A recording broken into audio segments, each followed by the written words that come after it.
Do you know or can you imagine what it's like to be unable to properly communicate or understand the written word? Illiteracy is an issue occurring all around the world which affects people's ability to read and write. Recent study found that 44% of Australian adults lack the literacy skills required to cope with the complex demands of modern life. I've chosen this issue because individuals are greatly affected and are likely to have lower health outcomes, limited ability to obtain and understand essential information, lower income, reduced access to professional development, low self-esteem, low job skills, and high incarceration rates. This social issue doesn't just affect the individual, it also affects the greater community economically, politically, and socially. In order to help influence and direct my design, I've analyzed two precedents aimed to help illiterate people. The first precedent is a 21st century idea towards solving illiteracy. The app is a resourceful tool that can be used anywhere due to technology, providing on-the-spot help. The other precedent is a pop-up library that is designed by user interaction. The program space aims to encourage reading and discussion of literacy. It helps the individual by creating a public space of interaction. From these precedents and insights, I have found that my design must accommodate 5 attributes: capture public attention, be socially and culturally appropriate, easy to navigate, avoid written text, and allow for collaboration between users. My chosen demographic are students, and more importantly, focusing on university students. The student demographic is quite large when considering all types. From primary to adult student programs, I've chosen to focus on a particular group, as from the insight they are the most overlooked type of student. It is believed that 20 to 30% of students in Australian university institutes are illiterate. To understand my chosen demographic, I use both direct and indirect methods. Firstly, I analyzed journal articles and watched YouTube videos of and about university students. It indicated many reasons why they may already be illiterate and how they are still affected.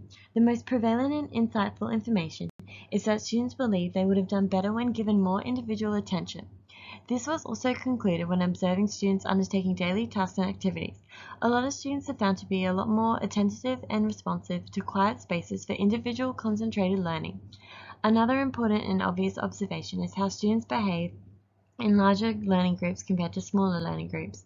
This is shown through their attention on their work and body language, showing how engaged they are, which can affect their understanding.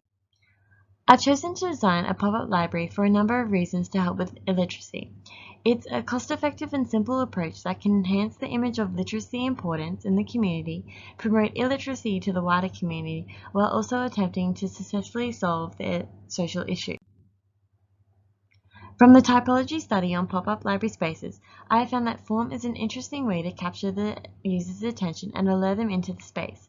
Across all 4 typology studies, they all connect to the external site. The size and the scale of these typologies are excellent for temporary spaces that provide intimate settings for public users to immerse themselves individually or in groups in reading. All plans have a central area but may differ in use to allow for adaptive design. The site chosen for this space is located in the Botanic City Gardens in Brisbane. This site connects to the chosen demographic successfully as QUT University is located nearby. Students travel through the site to and from university as well as frequenting the site throughout the day.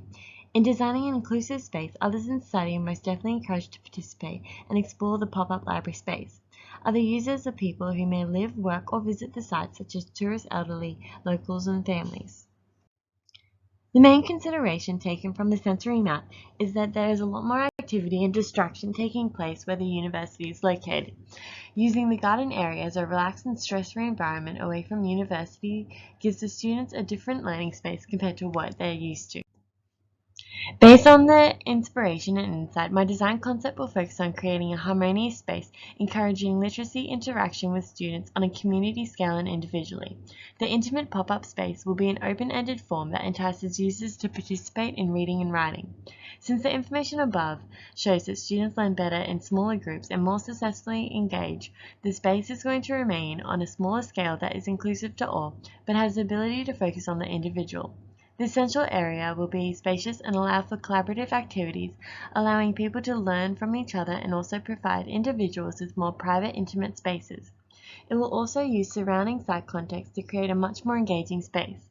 The use of biophilic design principles will be incorporated in the space to bring the outside context in and the interior space connected to the site, which will be beneficial to the library space for students and other demographics dealing with this social issue by creating an atmosphere that promotes learning and engagement of literacy.